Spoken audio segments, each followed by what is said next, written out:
اسی کو اپنی محفل میں بلایا جاتا ہے۔ اگر میں اپنے آنگن میں اپنے صحن میں دعوت کا پروگرام رکھوں تو وہی لوگ آئیں گے جنہیں میں بلاؤں گا۔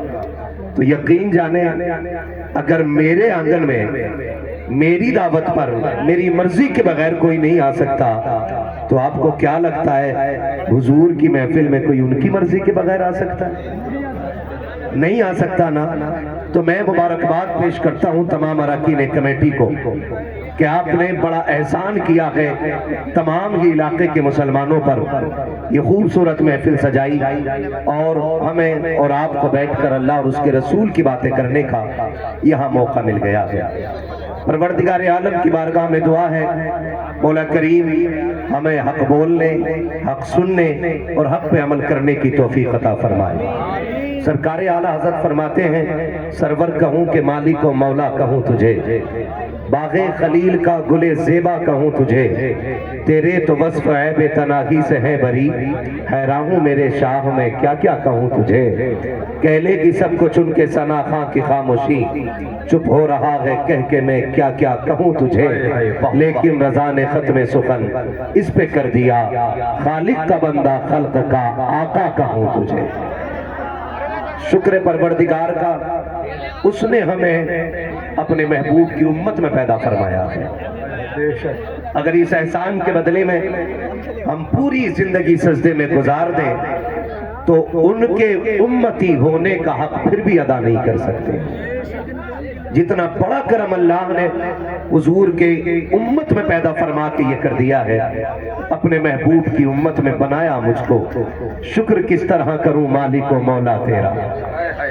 ہم حضور کی امت میں پیدا ہو گئے اور یہ اتنا بڑا کرم ہوا کہ ہمارے سارے عیبوں پہ پردے ڈال دیے گئے۔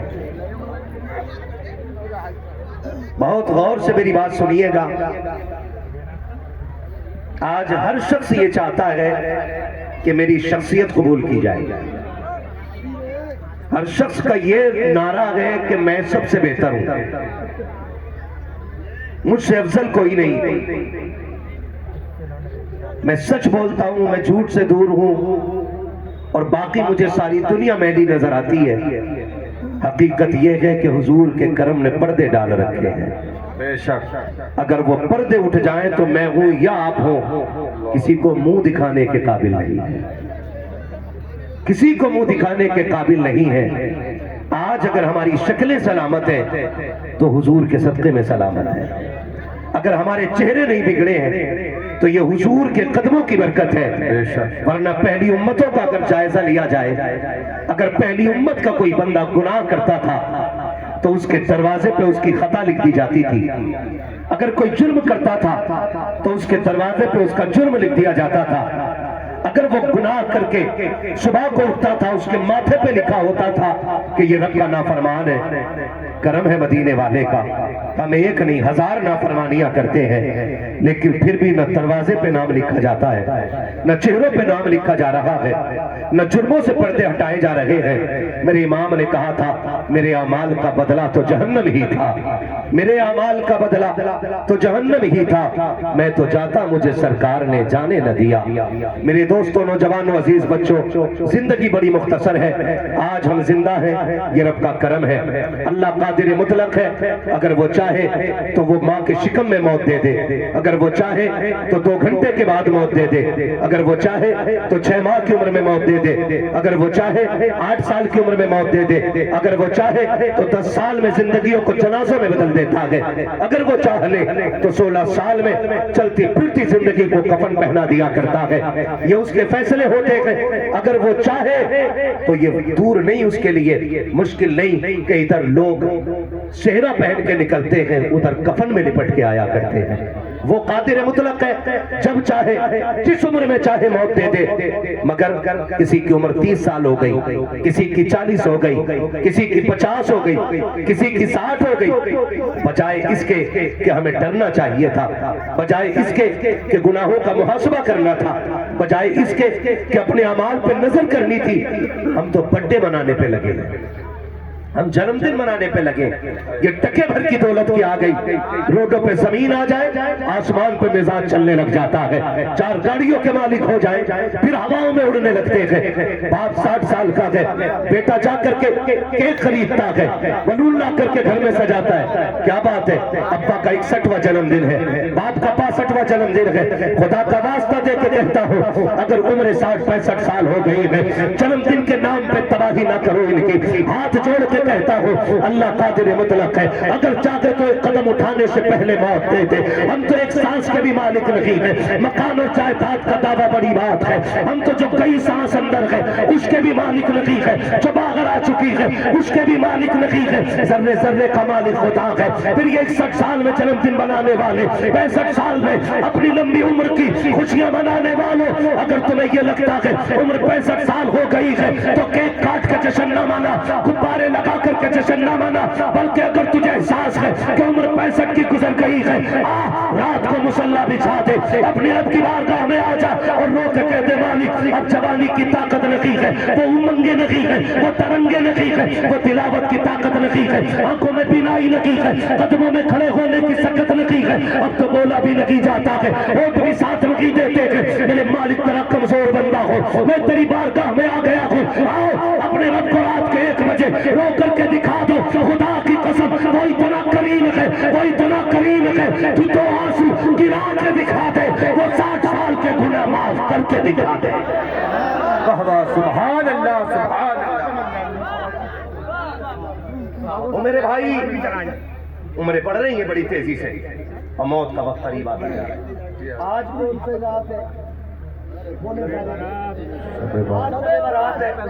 میں ہاتھ نہیں اٹھوانا چاہتا، خود فیصلہ کریں کتنے لوگ ایسے تھے جو پچھلے سال ہمارے ساتھ تھے اور آج ہمارے ساتھ، آج ہمارے ساتھ نہیں ہے۔ آپریٹر صاحب اسے ٹھیک کرے ورنہ اسے کھول کے لے جائیں۔ آج ہمارے ساتھ نہیں ہے، یہ بھی تو ہو سکتا ہے، یہ بھی تو ہو سکتا ہے کل سب ہو ہم نہ ہو، کل سب ہو ہم نہ ہو، کسی کو بھی موت آ سکتی ہے۔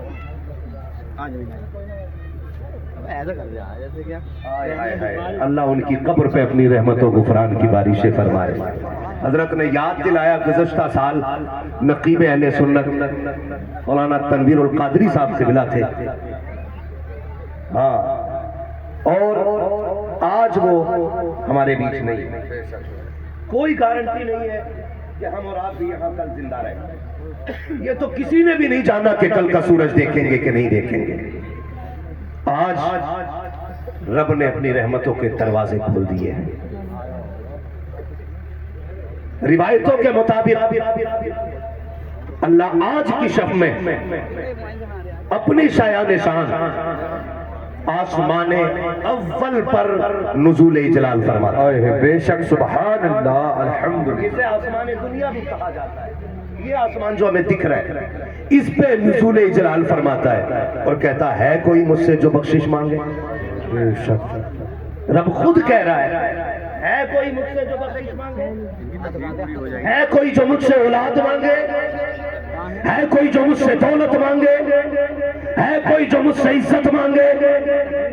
ہم کام نہ لگے نا تو نیتاؤں کے چکر لگا لے، ہے نا جی، وہ جو ہے نا ساری لوگ کام کے لیے یہ ساری باتیں کہہ رہا ہوں۔ نیتا کے پاس جا کے کہتے ہیں جی مہربانی کریں سفارش کرتے ہیں ذرا فلاں کمپنی میں نام آ جائے، یہی ہے نا۔ ودھائک کے پاس جاتے کہ ایک لیٹر لکھ دو۔ میں کہتا ہوں کہ ان سب کی تم نے ڈیوٹیاں لگا کے دیکھ لی، ایک ڈیوٹی شب برات میں اپنے رب کی بارگاہ میں بھی لگا کے دیکھو، آج کی رات اپنے رب کی بارگاہ میں بھی آ کے دیکھو، پھیلاؤ جھولی، وہ کہ مالک تو رزاق ہے، پھر اتنا دے دے کہ نسلوں کا گزارا ہو جائے۔ بے شک مانگ کے تو دیکھو، لیکن شک نہیں ہونا چاہیے دل میں، پتہ نہیں ملے گا کہ نہیں ملے گا، ملے گا کہ نہیں ملے گا، یقین کے ساتھ آؤ، یقین کے ساتھ، پھر بیٹھو بھکاری بن کے، پھر دیکھو جھولی بھرتی ہے کہ نہیں۔ ہاں ہمیں تو شک ہی اتنا رہتا، پتہ نہیں سنی کہ نہیں سنی، وہ خود آج اعلان کر کے کہہ رہا ہے مانگو، کیا مانگنا چاہتے ہیں؟ عزت مانگو کہ دوں گا، دولت مانگو گے دوں گا، بیٹا چاہیے آج جھولی پھیلاؤ، اولاد چاہیے پھیلا دو آج جھولی، دیکھو میں کتنا کرم کرتا ہوں۔ اس کے باوجود بھی ہماری نوجوان نسل، اللہ معاف کرے میں نے رات بھی یہ بات کہی تھی اور آج پھر کہہ رہا ہوں کہ جس جوانی کو قرآن میں ڈوبا ہوا ہونا چاہیے تھا وہ ریل پہ ڈوب گیا ہے، ریل پہ ڈوب گئی، صرف اسی چیز نے اندھا کر لیا ہے کہ بس ایک دن میں اسٹار بن جاؤں۔ اوقات کیا اسٹار کی، حیثیت کیا ہے؟ راتوں رات وائرل ہونے والا بندہ عزت دار نہیں ہوتا ہے، راتوں رات وائرل ہونے والا بندہ ضروری نہیں ہے عزت دار ہو۔ کیا ناچنے والی وائرل نہیں ہوتی؟ کیا گویے وائرل نہیں ہوتے؟ پھر اس کے لیے اندھے کیوں بنے؟ ابھی چند دن پہلے کی بات ہے، بریلی بائی پاس پہ ایک نوجوان لڑکا ریل بنانے کے لیے چڑھا، سلیب کے اوپر کھڑا تھا، پیر پھسلا گرا اور سلیب کے 3 پتھر آ کے اوپر سے گر گئے۔ اللہ اکبر، 22-23 سال کا جوان، ذرا سی دیر میں ہستی کھیلتی زندگی موت میں بدل گئی۔ کدھر دوڑ رہے ہم لوگ؟ Reel, social media, follower, star. ابا بھی کہہ رہا ہو بھائی ہمارے لڑکے کے 1200 فالوور ہو گئے، 2500 فالوور ہو گئے۔ جس قوم کو نماز یاد نہ ہو صحیح سے، وہ 1 لاکھ فالوور پہ فخر کرتا ہے، ڈوب کے مر جانا چاہیے۔ اور بڑا دکھ ہوتا بھائی، آج بھی ہم نا دیکھو جا کر کے بائک پہ سٹینڈ کر رہے ہیں لوگ، ایک تو ابھی ہماری گاڑی کے آگے آنے سے بچا، میں نے کہا لگتا جلسے میں بھی نہیں جانے دے گا، اس کا پچھلے پہیے کا مڈگارڈ ہی نہیں تھا، ہاں، اور اس نے آگ لا کے یوں گھمائی گاڑی، اور سارے ٹوپی لگانے والے تھے، اسٹینڈ کر رہا تھا شب برات میں، جبکہ آج رب کے کرم کے دروازے کھولے ہیں، آج سارے بخشے جا رہے ہیں۔ فرمایا گیا آج کی رات وہ بزمت و برکتوں والی رات ہے کہ قبیلے بنو کلب کی بکریوں کے بالوں کے برابر آج کی رات اللہ گناہگاروں کی مغفرت فرما دیتا ہے، جہنمیوں کو جنت دے دیتا ہے، ناراض لوگوں سے راضی ہو جاتا ہے۔ آؤ، اگر رب کو ناراض کر بیٹھے ہو، اگر اس کے راستے سے دور آ گئے ہو، خدا کا واسطہ دیتا ہوں، آج کی رات ابھی باقی ہے، بات ابھی باقی ہے، انہی لمحوں میں اپنے رب کو رو کے دکھا دو، تو آنسو گرا کے دکھا دو، اس سے کہہ دو تو کریم ہے، میں گناہگار ہوں، تو بخشنے والا ہے، میں خطا کار ہوں، مالک تیرے کرم کی انتہا نہ کی، اگر میرے گناہوں کی انتہا نہ کی، میرے مالک تیرے دروازے پر اس لیے آ گیا ہوں کہ تیرے دربار کے علاوہ کوئی اور دربار نہیں ہے جہاں سے بخششیں ملتی ہوں۔ میں اللہ کی عزت کی قسم کھا کے کہتا ہوں، وہ تو اتنی غیرت والا ہے، اتنی غیرت والا ہے کہ تجھے آنے میں دیر لگے گی، تیرے گناہوں کو معاف کرنے میں اسے کوئی دیر نہیں لگ سکتی۔ سبحان اللہ، نعرہ تکبیر، نعرہ رسالت، مسلک اعلی حضرت مفتی حماد رضا صاحب قبلہ، سبحان اللہ۔ خدا کے واسطے نوجوانوں آج رو لیں اور اپنے رب کو منا لیں، آج رو لیں۔ کوئی ماں اپنے بیٹے سے اتنا پیار نہیں کرتی جتنا خدا اپنے بندے سے پیار کرتا ہے، کوئی ماں اتنا پیار نہیں کرتی۔ فرمایا گیا اللہ اپنے بندوں سے 70 ماؤں سے زیادہ پیار کیا کرتا ہے، بولو سبحان اللہ۔ 70 ماؤں سے زیادہ پیار کون کرتا ہے؟ اللہ، زور سے اللہ، سارے بولے تو۔ میں چاہتا ہوں پوری محفل سے رب کے نام کی آواز بلند ہو اور رب کی بارگاہ میں مقبول ہو جائے۔ کون کرتا ہے؟ کون کرتا ہے؟ اللہ کرتا 70 ماؤں سے زیادہ پیار۔ کتنا پیار؟ وہ کسی اللہ والے سے پوچھا کہ قیامت میں کدھر جانا ہے؟ دیکھیں بھائی، دیوانوں کی اپنی بولی ہوتی کہ حشر کیا ہوگا تمہارا؟ اس نے کہا جنت جاؤں گا۔ اس نے کہا بڑی جما کے کہہ رہے ہو جنت جانا ہے، کیا دعویٰ ہے؟ تو اس دیوانے نے کہا کہ ایک بات بتاؤ، اگر قیامت میں اللہ میرا حساب میری ماں کے حوالے کر دے